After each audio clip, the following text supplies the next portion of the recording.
Alright, hey Lamoda Boothers. I'm just going to show you kind of a recommended way of dealing with the template designs for the different jobs that you have. So we provided, a few standard templates that you can use to design your own. The best way to do it is to keep things simple.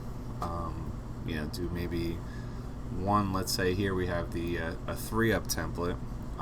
So basically what we're going to do is the client sent us a file that they would like to be added to the bottom of the strip. If your client is not designing their logo or monogram, you can either purchase different templates and over time, or make your own templates and over time build a template library. That's basically the way we do it. We will show them our template library and allow them to customize the name, date, or add a company logo. And then we charge $100 for a custom template. So the whole thing is the less choices that you give your clients, at least this is my opinion in business, is it's easier, and you want to streamline this, So basically, here we go. So we have the 3-up template. So the client provided a monogram already, which is here. So boom. So we'll just throw that on there. So we're using Photoshop.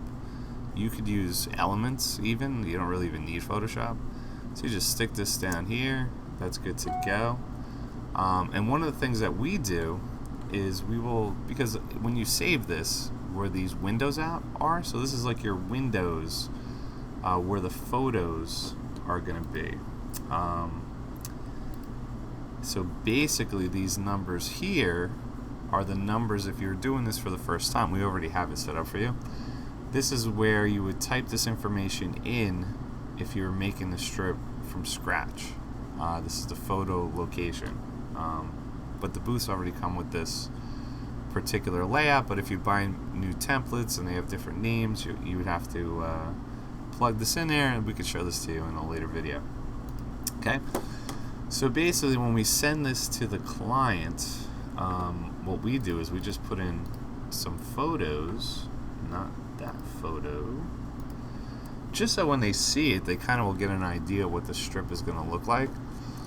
And then the way we have our photo booth set up is they all have Dropbox built into it that syncs with our main design computers. So we do a Dropbox folder, which is strips working and strips done. So the strips working are the PSD files that our designers are still working on or getting approval. They're not ready to rock yet. But as soon as they're done, the strips done folder has the finished PNG files of, let's say, the jobs that are going out. We like to date them, and then after they're used or they're already loaded on the computers, we stick them in a used folder just so we have them. So the 0 strips done is a Dropbox folder that's shared with our main computer and is shared with all of the photo booths. So when I update this, or usually it's our design team that updates it, it's automatically updated on the photo booths, so we don't have to worry about it. Everything is always there. Again, I'm sharing our system. We like to streamline everything, right? So when we want to send this for a client approval, we will save it as a JPG and send it out to them. If it's ready to go, and we got the approval, a lot of times we'll put the website information up here, depending if it's one of our jobs or if it's a subcontracted job, a white label booth. We either leave it blank or we put the DJ or the photographer, whoever's hiring us to do the job, we put their website on here. So let's say this got approved. We want to take these photos out and then save it as a .png. Very important. Save it as a .png.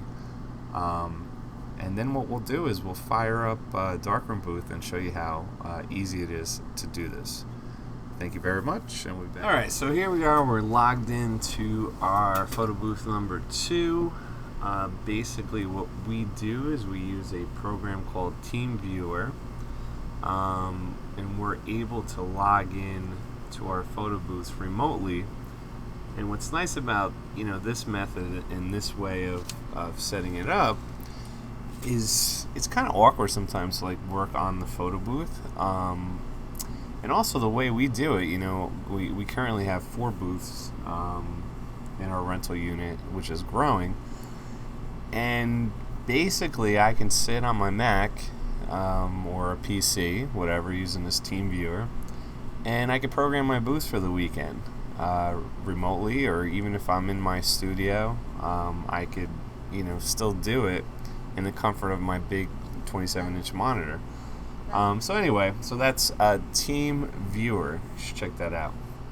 All right, so let's get this booth ready for the weekend. So we'll go in, we'll open up Darkroom booth. So we'll fire it up. All right, so what I would do, I would always use the same template. On your photo booth, it could be called 3up. We supply a couple templates with that.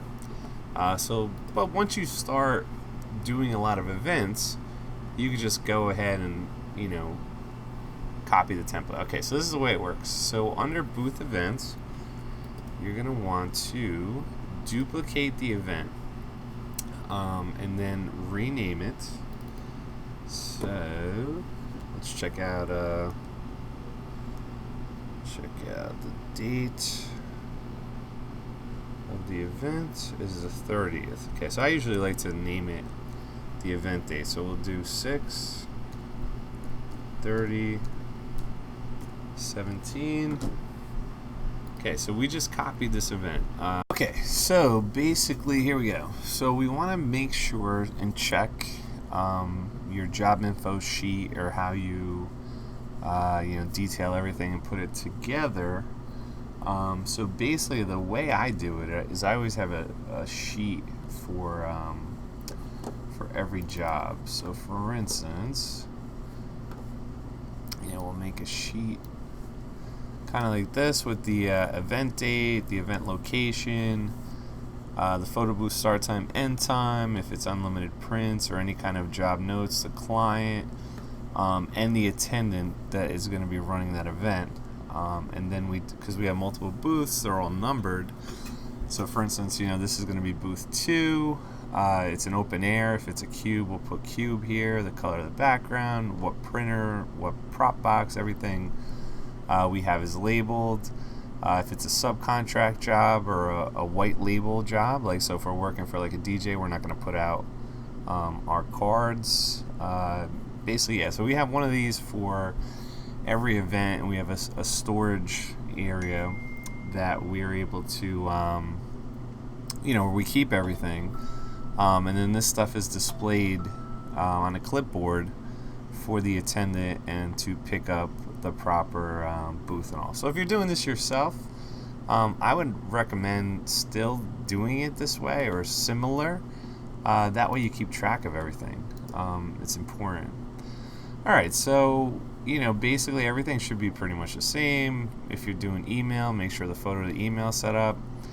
Save output and copy original. So save output would be the finished strips that will get saved, and the originals would be the original high resolution photos. We do in the USB drive, we'll make a strips folder and then a folder for the original. So just double check it. So D strips folder, that's correct. And copy originals, D being our USB drive in the photos. So that's all set. So that this, and then the USB drive is given to the client after the event. Alright, so we're going to want to change the strip. So the way to do that is we go in here, then we hit edit. So now, see this background? That's what needs to be swapped out. So we'll go in and delete that.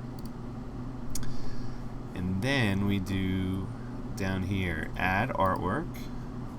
Okay, so we're gonna browse to the Dropbox folder, which will have our PNG. So we click on that.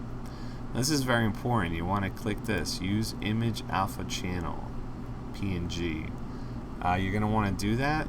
That way the photos are going to be visible. So we'll click that. So boom, this is all set. And you can just click on here, make sure everything is correct. You can see this is the line of the photo. So what I was telling you before, if you had to check the template for the photo locations, so basically what you would do, what I was talking about, is this. So these numbers, so if you double click on here and you go to position, this is where you would add the numbers. That's if you want to change the size of the photos. Like let's say you bought a template, or you bought, or it was a template that was supplied with the photo booth, and it was a different size. Those numbers right here would get plugged into here.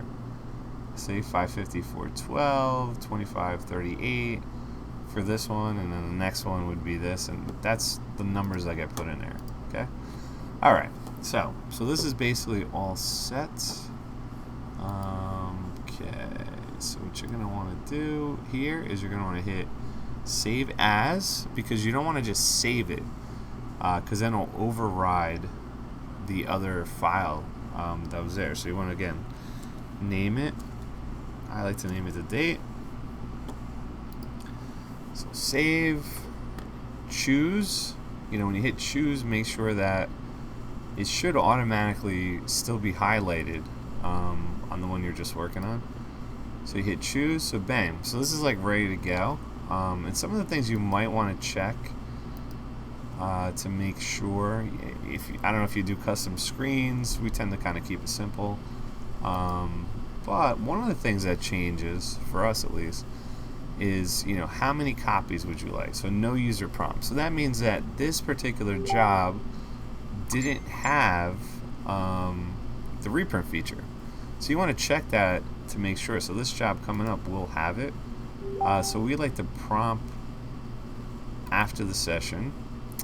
And would you like an email to you? We usually like to prompt that before the session.